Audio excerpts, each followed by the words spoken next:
Commercial cinema মানে আমার একটাই ভয়, পাইরেসি হবে না তো। Hey guys, welcome to my channel. আমি মহারাজার। এখন আমরা কথা বলবো হচ্ছে যে সিনেমা মার্কেটে সবথেকে বেশি ক্রেজ থাকে আর যে সিনেমা সিঙ্গল স্ক্রিনে বেশি চলে, সেই সিনেমা নিয়ে একটা ভয় আছে। কী ভয় আছে? পাইরেসি হওয়ার ভয় আছে। হ্যাঁ, মানে একটা সিনেমার হাইপ ধরো ইনফিনিটি লেভেলে, লাইক চেঙ্গিস, লাইক তুফান, আমি যদি বাকি অন্য দুটো স্টারের ছবির কথা বলি, বা লাইক বাঘা যতীন, এই ছবিগুলো কিন্তু পাইরেসি হয়। ঠিক আছে, অনেস্টলি স্পিকিং এই ছবিগুলো পাইরেসি হয়, কিন্তু পাইরেসিকে তুফান অনেকটা রুখে দিতে পেরেছিল। চেঙ্গিজ অনেকটা বেশি পাইরেসি হয়ে যায়, বা বাঘা যতীন অনেকটা বেশি পাইরেসি হয়ে যায়, কারণ যেহেতু হিন্দিতে রিলিজ করেছিল। খাদানের ক্ষেত্রে Hindi release, pan India release কী হবে আই ডোন্ট নো, বাট আমি চাই যে প্যান ইন্ডিয়া রিলিজ হোক। যদি প্যান ইন্ডিয়া রিলিজ হয়ও, যদি প্যান ইন্ডিয়া রিলিজ নাও হয়, যাই হোক না কেন, খাদানের মারফত কিন্তু টিম দেব এন্টারটেনমেন্ট ভেঞ্চার্স, আমার মনে হয় এটা is like my next home. তো বাড়ির কাছে তো আবদার অনুরোধ করা যায়, আমার তো অনুরোধ থাকবেই। এবং আমার মন বলছে যে শুধু আমার অনুরোধ করার কোনো মানে নেই, তারা এমনি সবথেকে বেশি স্ট্রং ব্যাপারটা ধরবে। কারণ অঙ্কুশদা একটা নতুন প্রযোজনা সংস্থা খুলছে, ফার্স্ট ছবি লঞ্চ করছে। সে যদি এতটা গুরুত্বপূর্ণভাবে এই বিষয়টাকে ভাবতে পারে, সরি ফর দ্য নয়েজ, এতটা গুরুত্বপূর্ণভাবে যদি এই পুরো বিষয়টাকে ভাবতে পারে যে 500টা কপি বেরিয়েছে, ঠিক আছে, ইউটিউব তথা বিভিন্ন সোশ্যাল মিডিয়া প্ল্যাটফর্মে 500টা কপি বেরিয়েছে, ঠিক আছে, 500টা কপি, বুঝতে পারছো, 500টা কপি মির্জার বেরিয়েছে। সেখানে দাঁড়িয়ে সে যদি সেটাকে রুখে দিতে পারে, আমরা কিন্তু মির্জার কোনো গোটা সিনেমাটা আমরা দেখতেই পাইনি। আমরা কখনও ইউটিউবে বা বিভিন্ন জায়গায় কখনও মির্জাকে কিন্তু অ্যাভেলেবেল হতে দেখি না। হলেও চট জলদি উড়িয়ে দেওয়া হয়েছে, চট জলদি হয়েছে উড়িয়ে দিয়েছে। তা ব্যাপারটা কী হচ্ছে, ব্যাপারটা স্ট্রং হয়ে যাচ্ছে। তো পাইরেসিকে কিন্তু রুখতে হবে, কমার্শিয়াল ছবি বানাতে গেলে কিন্তু পাইরেসিকে রুখতে হবে। তো কোথাও গিয়ে দেবদা এবারে আমার মনে হয় যে প্রচণ্ডভাবে কিন্তু সেটাতে ধ্যান দেবেন আর কি, বা প্রচণ্ডভাবে মনোযোগ সহকারে পাইরেসি রোখার চেষ্টা করবেন বলা যেতে পারে। কোথাও গিয়ে ভীষণভাবে রোখার চেষ্টা করবেন। এবং আমার মনে হয় যে বুমেরাংয়ের ক্ষেত্রে যেটা হয়েছিল, জিদ্দা করেছিলেন, সেটা হচ্ছে একটা প্রোডাকশন হাউসকে দিয়ে দেওয়া, বা একটা হাউসকে দিয়ে দেওয়া যারা একদম কোনো একটা ছোট্ট সিন মিসার সার্ট করে উড়ে যাবে, সার্ট করবে, ইনস্ট্যান্ট কপিরাইট খাবে। কী বলো তো, পড়লো তো ইনস্ট্যান্ট, ওই চেকিং হয় না ইউটিউবে বা বিভিন্ন জায়গায়, ইনস্ট্যান্ট কপিরাইট খেয়ে যাবে। তো বিভিন্ন প্ল্যাটফর্মে ছাড়লেও এটাও কিন্তু দেবদার নোটিসেবল থাকা উচিত। তাই এবার কিন্তু যারা কপি করবে বা ফুটেজ তুলবে খুব সাবধান, কারণ এবারে কিন্তু দেবদার চূড়ান্ত লেভেলের খাটছে। হ্যাঁ, এই প্রজেক্টটার পিছনে দেখো, এই প্রজেক্টটা বাইরে বেরিয়ে আসা, এটা অনেকেই চাইবে যাতে খাদান কিভাবে লিক করে দেওয়া যায়, বা খাদান কিভাবে পাইরেসি করা যায়। তো এই পাইরেসিটাকে রুখতে হবে বাংলা ছবির ভালো চাওয়ার জন্য, কমার্শিয়াল ছবি দ্বিতীয়বার যাতে তৈরি হয়। কারণ যদি মানুষ ফ্রিতে দেখতে পেয়ে যায় একবার কমার্শিয়াল ছবি, তাহলে কিন্তু তারা ওই 30 টাকার অডিয়েন্সটা তো আর যাবে না। 30 টাকা, 50 টাকা, 100 টাকার যে অডিয়েন্স, তারা কিন্তু আর যাবে না অনেস্টলি স্পিকিং। কারণ তারা পেয়ে যাচ্ছে, তারা ওইসব ইমোশন তারা সিনেমাটা দেখে নিয়েছে ভাই, হল প্রিন্ট, তারা আর কেন দেখবে? এটাই তাদের কাছে যুক্তিযুক্ত হবে।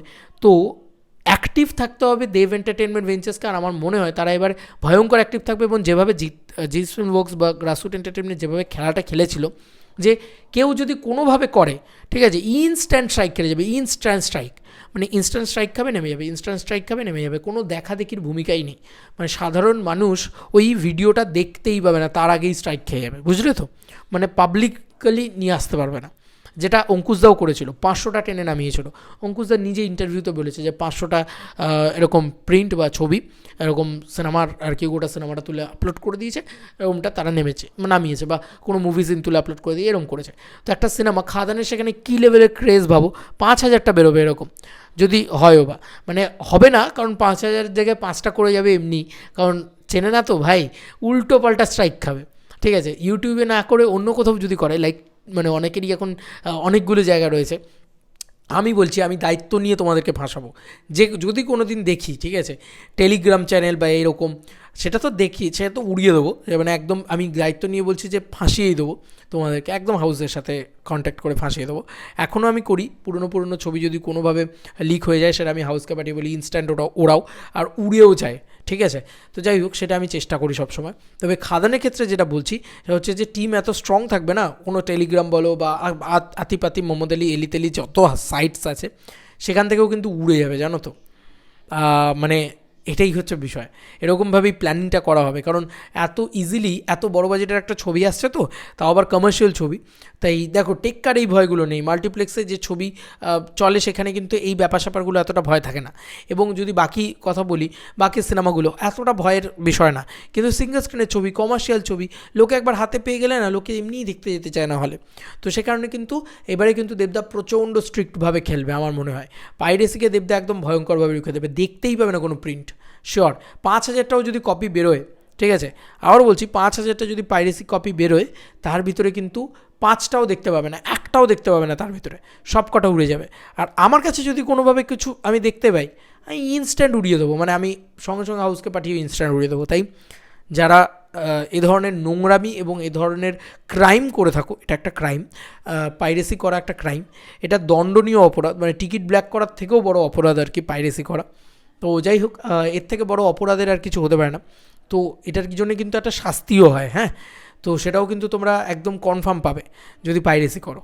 তাই এইটুকুই শিওর আমি ধরবো এবং সেগুলোকে করবো, কারণ আমি এর বাইরেও দেব এন্টারটেনমেন্ট ভেঞ্চার্স তো প্রচণ্ড স্ট্রং থাকবে, এবং নিশ্চয়ই কোনো প্রযোজনা সংস্থার সাথে এটার কন্ট্যাক্ট থাকবে যারা একদম দানাদান স্ট্রাইক মারবে, ঠিক অ্যাপ্লেক্স যেরকম ছিল, যেটা একদম সেট করা ছিল, ঠিক আছে, জিৎ ফিল্মওয়ার্কসের তরফ থেকে সাটাসার স্ট্রাইক মারছিল, ঠিক আছে, যাকে পাচ্ছে তাকে, মানে যখনই কোনো মিলবে এমনি তো মারবে না, যখনই মিলবে সঙ্গে সঙ্গে মেরে দেবে। আর ইউটিউবে স্ট্রাইক, মানে টেলিগ্রাম চ্যানেলেও কিন্তু এদের ক্ষমতা থাকে উড়িয়ে দেওয়ার, এরা কিন্তু ওইভাবেই কাজ করে, ঠিক আছে, ইনস্ট্যান্ট উড়িয়ে দেয়, এদের কাছে যেহেতু কপিরাইটটা থাকে। যাই হোক, এইরকম একটা বিষয়।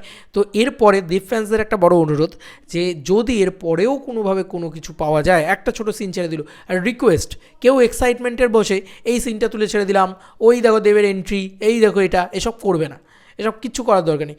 নিজের রিয়াকশান তুলবে তোমরা, ওই দেবের এন্ট্রির সময় উল্টো দিকে ঘুরিয়ে নিজের রিয়াকশান, ও মাই গড কী লাগছে দেবটাকে, এই সমস্ত তুলবে। কিন্তু কখনো দেখো দেবের এন্ট্রি এরকম, দেখো এটা এই দেখো গান, এই দেখো এসব কিচ্ছু করবে না।